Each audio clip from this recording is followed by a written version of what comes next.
sebuah makam pedang kerajaan Yan berdiri seorang prajurit sekaligus pemeran utama kita yang bernama Muyong. Makam ini adalah makam tempat pedang para prajurit yang gugur berada. Tidak beberapa lama Muyong berdiri di sana, ia dihampiri oleh putri raja yang bernama Yen. Saat itu, Yen meminta Muyong untuk menjaga ayahnya di saat peperangan terjadi.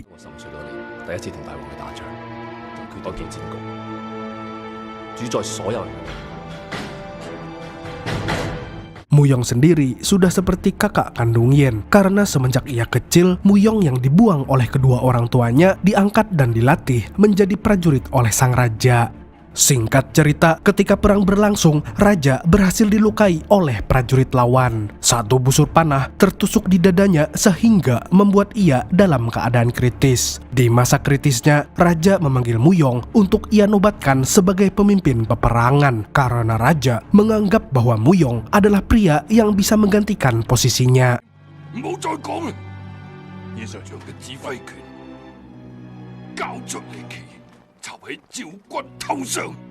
Ketika mendengar bahwa raja lebih memilih Muyong, seorang keponakan raja bernama Samidi menjadi sangat iri karena ia dan para prajurit bawahannya menganggap Muyong tidak pantas menjadi pemimpin mereka selagi raja sekarat. Sesaat mereka bersiap, Muyong diberikan pesan oleh raja yang mengatakan bahwa musuh yang paling menakutkan adalah musuh dalam selimut. Karena selain mereka tidak mengetahui musuh ini kapan datangnya, mereka juga tidak mengetahui siapa orang yang bisa saja menentang kerajaan mereka. Dan ketika mereka semua sudah berangkat berperang, Yen datang untuk menemui ayahnya yang sudah sekarat. Di sana, ayahnya menitipkan pesan pada anaknya itu. Ia mengatakan bahwa anaknya harus segera hidup dengan damai tanpa peperangan. Karena itulah, ia akan mewarisi kerajaan dan pedang swallow-nya untuk Muyong. Mendengar itu, Yen tidak bisa menahan isak tangisnya. Ia memang tidak begitu peduli dengan tahta kerajaan. Yang ia pedulikan adalah kesehatan sang ayah.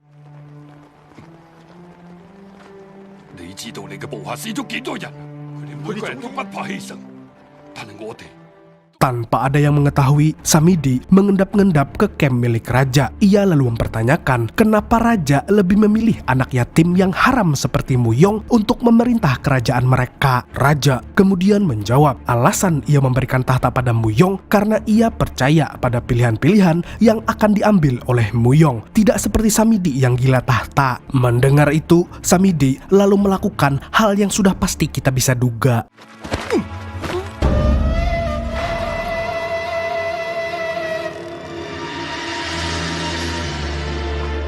Yen yang baru saja datang membawa obat terkaget-kaget melihat ayahnya yang sudah tidak bernyawa.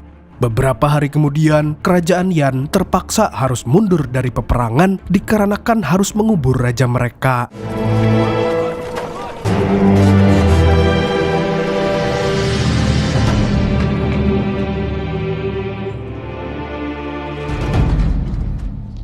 Setelah melakukan adat istiadat pemakaman yang ada, seorang penasehat sekaligus tangan kanan raja bernama Paman Teng memberitahu bahwa ia adalah orang yang memegang wasiat raja. Setelah ia berhasil mengumpulkan semua prajurit di aula kerajaan, ia memberitahukan kalau kepemimpinan raja selanjutnya akan diserahkan pada anak angkatnya, yaitu Muyong.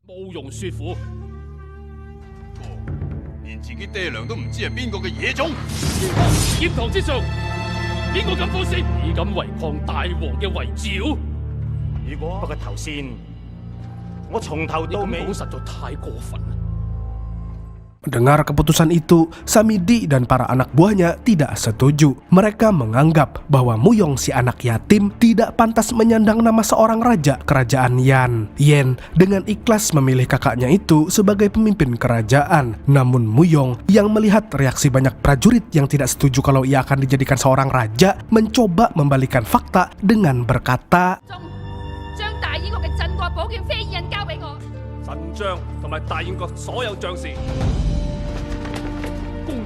Yen yang baik hati tidak bisa menolak perkataan kakak angkatnya. Mau tidak mau, ia pun memilih untuk mengemban tugas sebagai seorang pemimpin kerajaan Yan. Tidak tanggung-tanggung, ia juga bersumpah untuk memenggal setiap prajurit yang menentang keputusan yang mengangkat dirinya sebagai pemimpin yang baru. Sementara Muyong berpikir bahwa ia memang sudah ditakdirkan sebagai penjaga sekaligus prajurit adik angkatnya.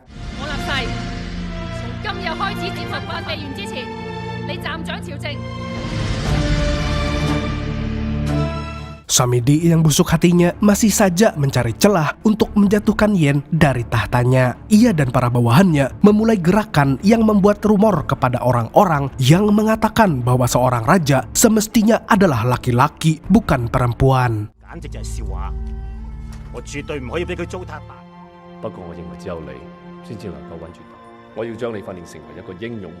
Muyong yang ingin melindungi Yen dari rumor yang beredar menyarankan Yen untuk memulai pelatihan bersama dirinya sebelum hari ia resmi dinobatkan sebagai raja. Pelatihan ini dianggap sangat mematikan sehingga seorang lelaki pun dijamin pasti kelelahan. Singkat cerita, pelatihan Yen dimulai.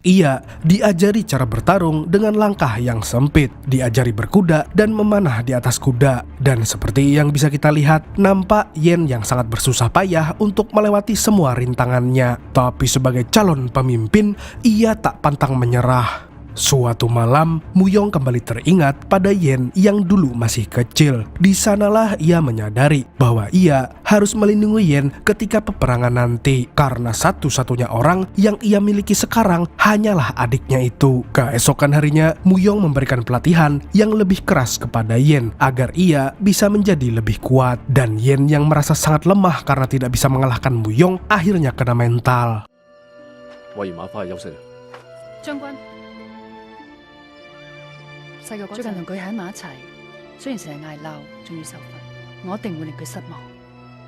Di tempat lain, Samidi terlihat sedang menemui beberapa pembunuh bayaran. Terungkap fakta bahwa ia ingin merencanakan pembunuhan kepada Yen yang saat itu sedang berlatih sendirian. Yen yang sedang membersihkan kuda kesayangannya didatangi oleh puluhan pembunuh bayaran. Untungnya, insting miliknya sudah bisa merasakan banyak orang yang ingin membunuh dirinya. Spider sense ini mah. Jadi dengan cepat, ia menaiki kudanya untuk menyelamatkan diri. Di proses ia melarikan diri, Yen setidaknya berhasil mengalahkan beberapa pembunuh bayaran sendirian. Ini membuktikan bahwa sekarang skillnya sudah bukan kaleng-kaleng. Akan tetapi...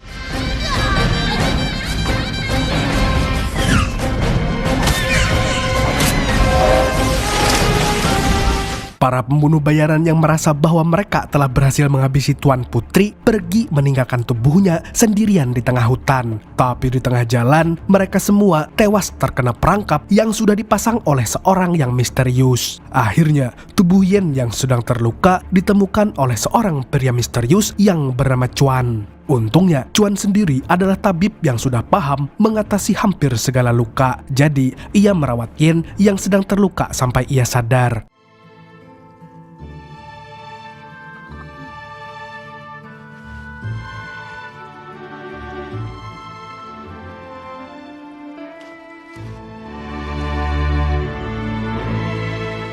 Selang beberapa hari, Yen yang sadar kaget ketika melihat rumah Chuan yang ia anggap sebagai tempat yang unik. Selain itu, dia juga belum pernah seumur hidupnya melihat beberapa benda seperti itu. Chuan lalu mencoba menahannya untuk pergi, karena menurutnya luka yang dialami oleh Yen adalah luka yang lumayan parah, sehingga Yen harus beristirahat setidaknya 3 hari. Karena percaya dengan perkataan Chuan, Yen pun memutuskan untuk menuruti perkataannya.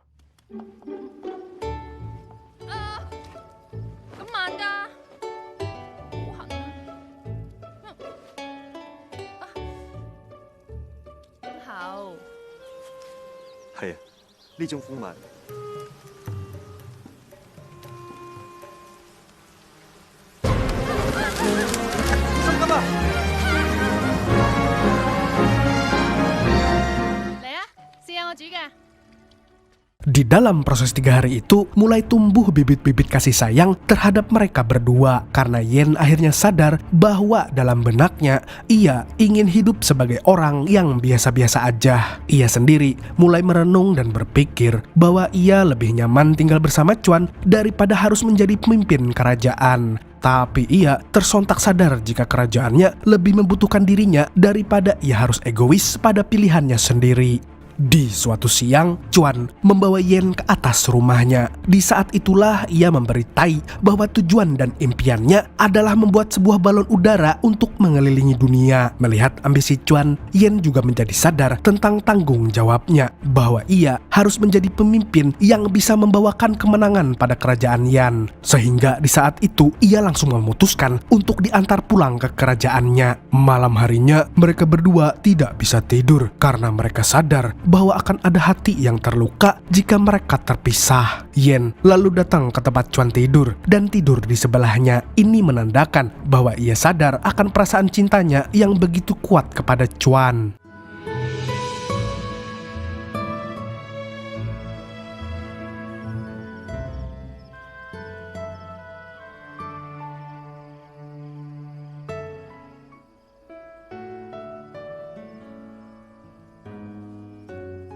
Keesokan harinya, Yen sudah bersiap untuk diantar pulang oleh Chuan.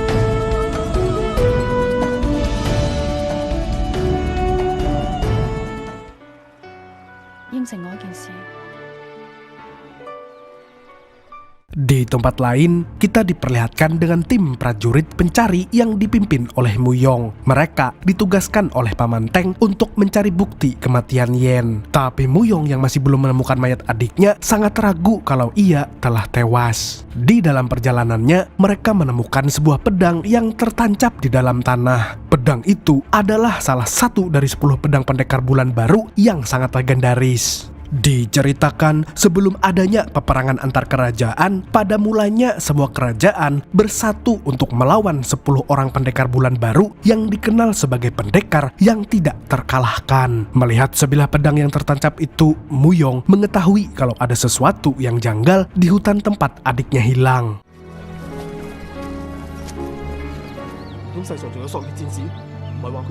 Singkat cerita, mereka semua berhasil bertemu di sebuah persimpangan jalan. Tanpa banyak berkata-kata, Muyong langsung memerintahkan Chuan untuk menurunkan adik tercintanya.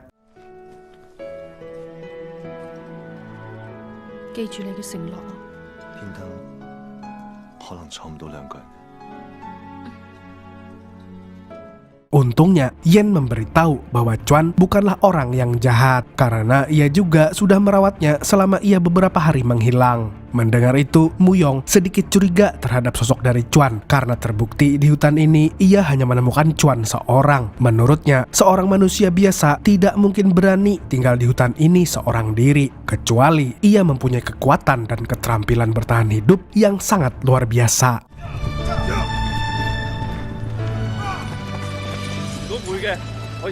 Karena tidak ingin membuang-buang waktunya, Muyong dan prajuritnya langsung membawa Yen untuk pulang. Di jalan pulang, mereka ditahan oleh seorang prajurit yang melapor bahwa kerajaan lawan kembali menyerang mereka di garis terdepan.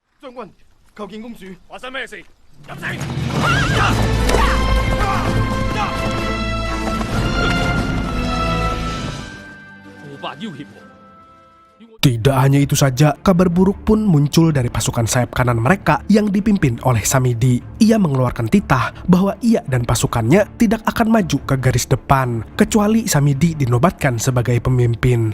Samidi mah gitu. Mendengar hal itu, Muyong dan Yen langsung memacu kudanya ke garis terdepan.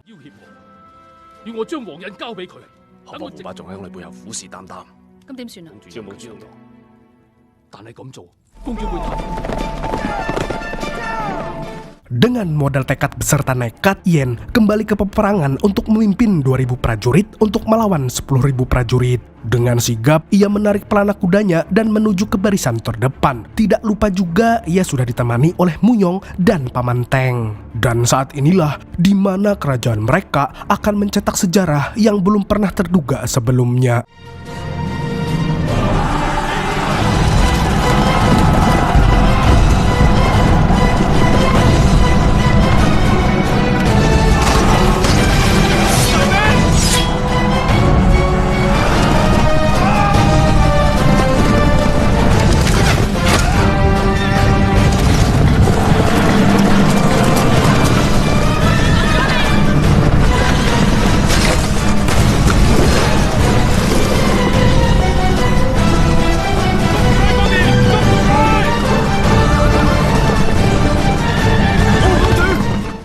dalam peperangan, nampak kerajaan Yan menjadi sangat terpuruk. Tapi dengan adanya Muyong di garis depan, mereka yang terluka berhasil melarikan diri untuk kembali ke markas. Saat peperangan kembali memanas, kerajaan lawan merasa bahwa ia sudah berhasil mengalahkan kerajaan Yan. Tapi Yan mengambil langkah yang tidak pernah terduga sebelumnya, yaitu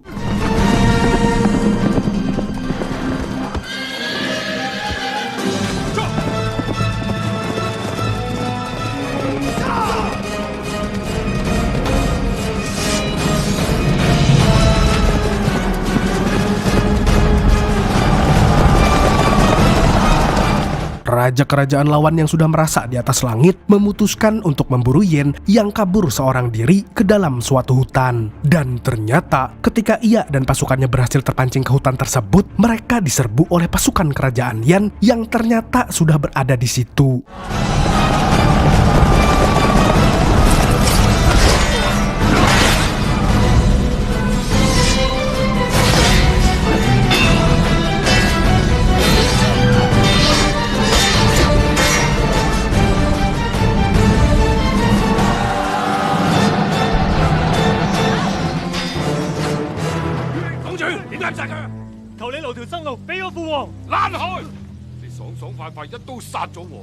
Di tengah kekalahannya, Raja Lawan menyadari bahwa ia telah terkecoh dengan taktik buatan Yen. Di saat pedangnya sudah menempel di leher sang Raja Lawan, Yen menolak untuk memenggal kepala lawannya tersebut. Terungkap bahwa pengalaman hidup bersama dengan Chuan membuatnya sadar bahwa perang tidak mempunyai arti yang penting. Baginya, mereka hanya terus mengorbankan anak cucu mereka demi memuaskan dendam para leluhur mereka yang telah punah. Mendengar perkataan bijak dari Yen, Raja Lawan memutuskan untuk menurunkan senjatanya. Sontak ia tersadar bahwa apa yang baru saja dikatakan Yen ada benarnya. Dikatakan salah juga tidak benar, dikatakan benar juga tidak salah. Sepulangnya mereka dari berperang, Yen langsung memerintahkan bahwa Samidi dan para prajurit yang menentangnya harus dihukum. Mereka kemudian diturunkan pangkatnya serta dipaksa untuk diasingkan oleh kerajaan Yan.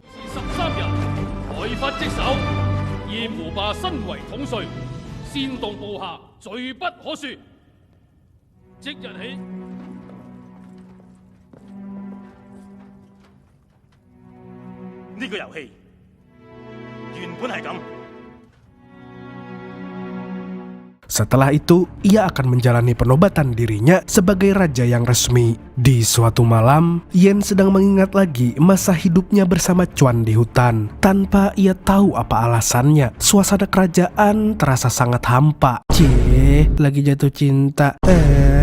Anu nyanget.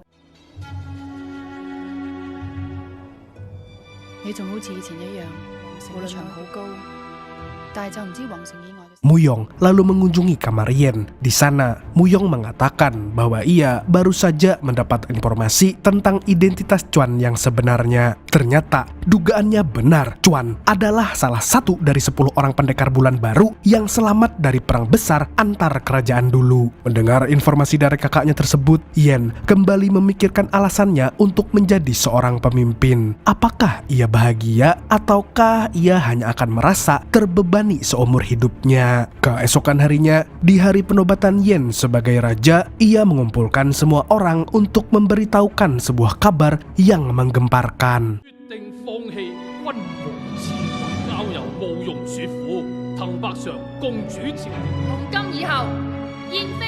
Di sini, Yen mengungkapkan bahwa ia ingin keluar dari kerajaannya sendiri dengan alasan bahwa ia dari awal membantu kakaknya Muyong untuk lari dari takdirnya sebagai pewaris yang sebenarnya. Semua orang pun terkejut, tapi tidak sampai di situ saja. Di saat itu juga, Yen langsung menobatkan Muyong sebagai pewaris tahta sekaligus orang yang pantas memiliki pedang swallow milik ayahnya, bukan sendal ya. Muyong yang mendengar perkataan mutlak itu tidak punya pilihan lain selain menerima perintah dari Tuan Putri.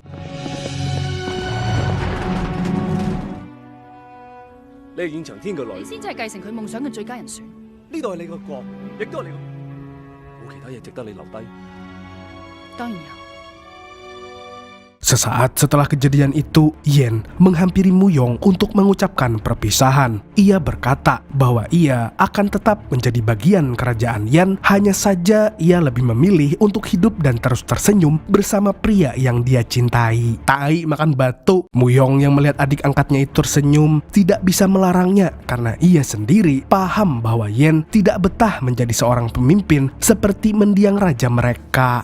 Yen yang telah pulang ke tempat Chuan datang tepat waktu ketika lelaki itu kian ingin mencoba balon udara barunya. Di sanalah Yen langsung melompat untuk mengikuti Chuan naik ke balon udara tersebut. Dan saat malam tiba, Yen mengatakan bahwa ia ingin hidup bahagia bersama dengan Chuan seutuhnya, dan mereka pun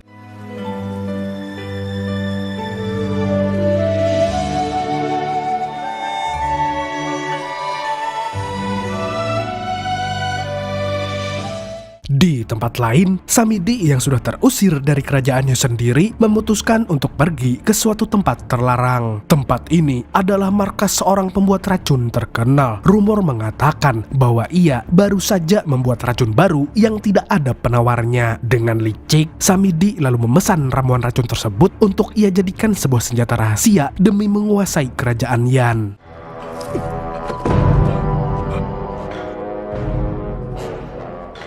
Beberapa minggu kemudian, kerajaan Yan yang sekarang sudah dipimpin oleh Muyong diberitakan tengah diserang oleh para pemberontak yang dipimpin oleh Samidi dan para bawahannya. Tidak tanggung-tanggung, Paman Teng datang untuk memperingatkan Muyong bahwa Samidi bisa saja mengincar nyawa Yen yang sudah hidup damai di hutan. Tidak ingin adiknya disakiti, Muyong kemudian pergi menelusuri hutan seorang diri demi bisa memperingati adiknya itu. Ia kemudian sampai pada bilah pedang pendekar bulan baru yang tertancap di tanah, lalu mencabutnya.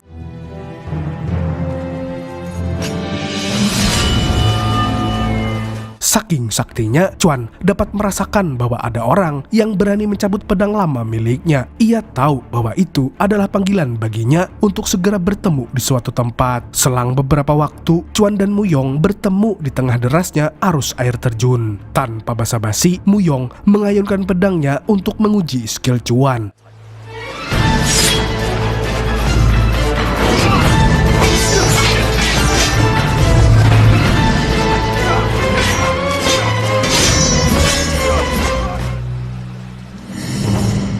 Dan tanpa ada yang bisa mengira, Chuan ternyata masih memiliki refleks yang sangat apik. Dengan mudah, ia membuat Muyong tersudutkan, sehingga akhirnya Muyong mengaku kalah kepada Chuan. Muyong lalu mengatakan bahwa tujuannya yang sebenarnya adalah untuk menguji Chuan apakah ia benar-benar layak untuk melindungi adiknya. Karena dalam waktu dekat ini, ia mendengar berita bahwa prajurit Samidi akan memulai invasi ke daerah hutan Chuan untuk mengincar kepala Yen. 你哋唔大感覺唔再係安全嘅地方，但非而離開。 Mendengar itu, Chuan pun akhirnya mengerti bahwa mau tidak mau ia harus kembali mengangkat pedangnya lagi. Setelah ia kembali menempuh perjalanan kerajaan Yan, Muyong dikagetkan dengan suasana kerajaan yang sudah diobrak-abrik oleh Samidi. Ia mendapati hampir semua anak buahnya terluka karena panah beracun milik Samidi. Tidak hanya itu, hati dan mental Muyong kembali diserang ketika ia dilemparkan sebuah kepala Paman Teng, tepat menggelinding di depan kudanya.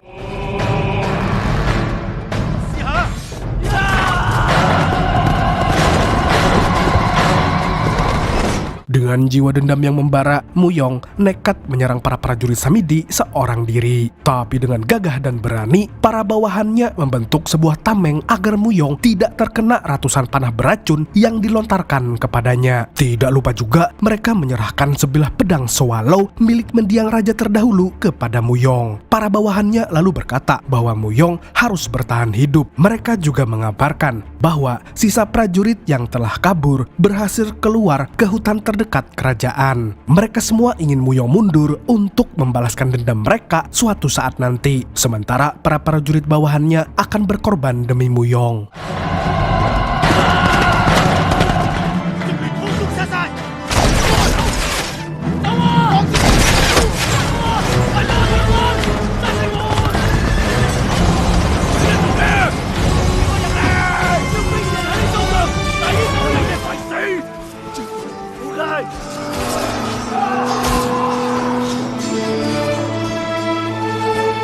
kembali ke Yen dan Chuan yang sedang ingin membucin. Tiba-tiba mereka dikagetkan dengan suara dari semak-semak sekitar rumah mereka.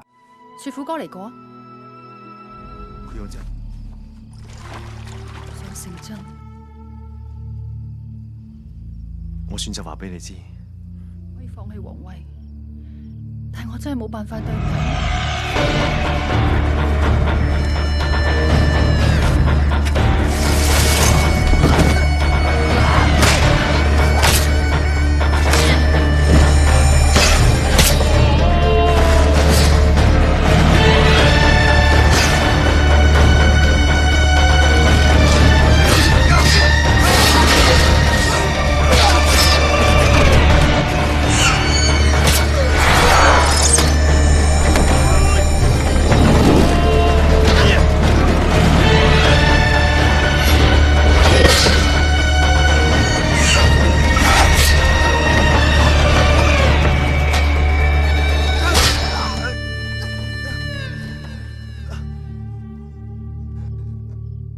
Dan benar saja, itu adalah prajurit suruhan Samidi. Merasa tidak punya pilihan lain, mereka berdua memutuskan untuk menghabisi para prajurit tersebut. Setelah berhasil membunuh semua prajurit itu, Chuan meminta Yen untuk segera melarikan diri kembali ke kerajaan. Dikarenakan Chuan ternyata sudah terkena setangkai panah beracun milik prajurit Samidi. 聽我講，唔好等啦，答應過。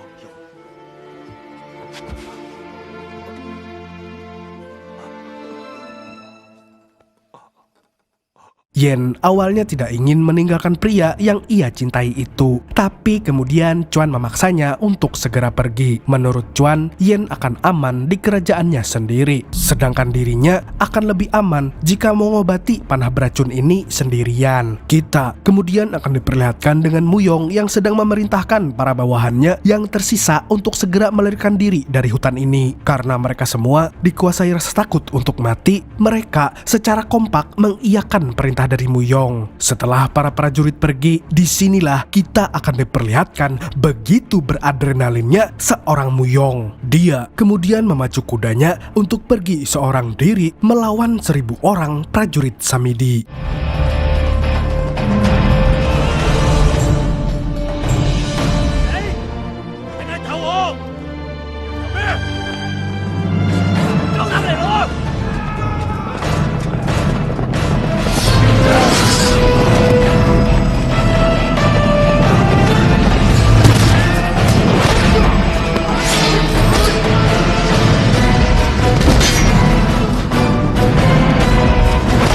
Dia hanyalah seorang prajurit yang dipungut oleh raja. Dia yang awalnya dibuang oleh kedua orang tuanya, direndahkan serta dicaci oleh pihak elit kerajaan Yan. Tapi di sini Muyong dapat berdiri dengan gagah melawan ribuan prajurit seorang diri. Walaupun pedang dan tombak berhasil menebas badannya, tampak Muyong yang masih berdiri dengan tegap untuk melawan.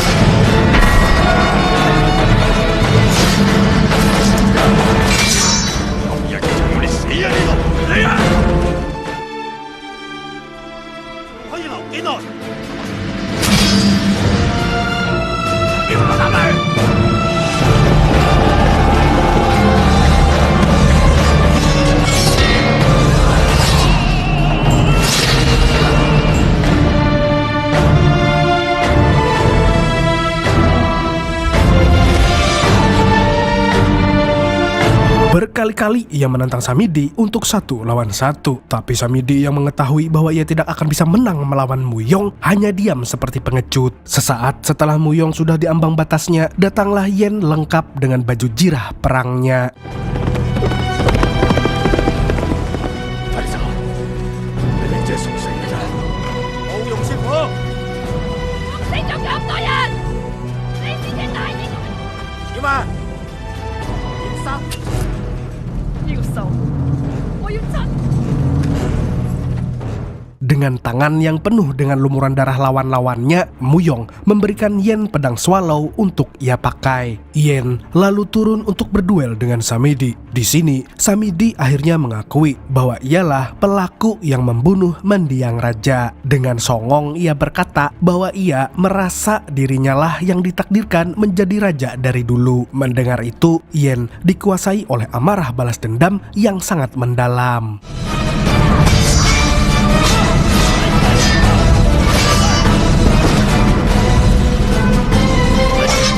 Pertarungan antara mereka berdua terjadi sangat intens. Sayangnya, Samedi yang payah bukanlah kelas Yen yang dikenal sebagai prajurit yang sangat cerdik. Ketika melihat kesempatan yang terbuka lebar, Yen menendang sebuah tongkat tajam sampai akhirnya ujung tongkat itu berhasil menembus dada Samedi.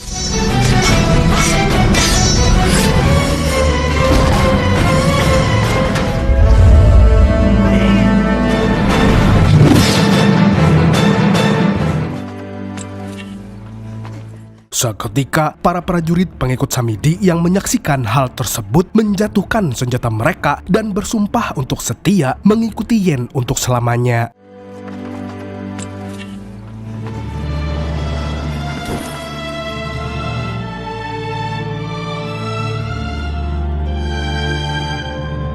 Melihat adiknya yang telah berhasil menghabisi Samedi, akhirnya Muyong jatuh dan mati dengan damai. Di ujung hidupnya, ia akhirnya berhasil membuat Yen menjadi raja yang sesungguhnya. Setelah perang usai, Yen kembali ke rumah Chuan untuk mengecek keadaan kekasihnya itu. Sayangnya, Chuan ditemukan sudah tidak bernyawa. Dengan perasaan yang sangat sedih, Yen menaruh jasad Chuan di balon udaranya untuk dikremasi. Itulah terakhir kali ia melihat Chuan.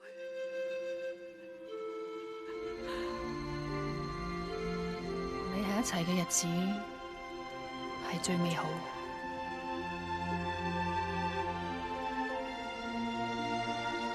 Film ditutup dengan adegan Yen yang kini sudah resmi menjadi pemimpin kerajaan Yan. Ia berdiri di salah satu bentengnya dan mengucapkan kata terima kasih kepada orang-orang yang sudah berjasa untuk menghantarkannya ke posisi raja kerajaan Yan. 難處以後 Tamat!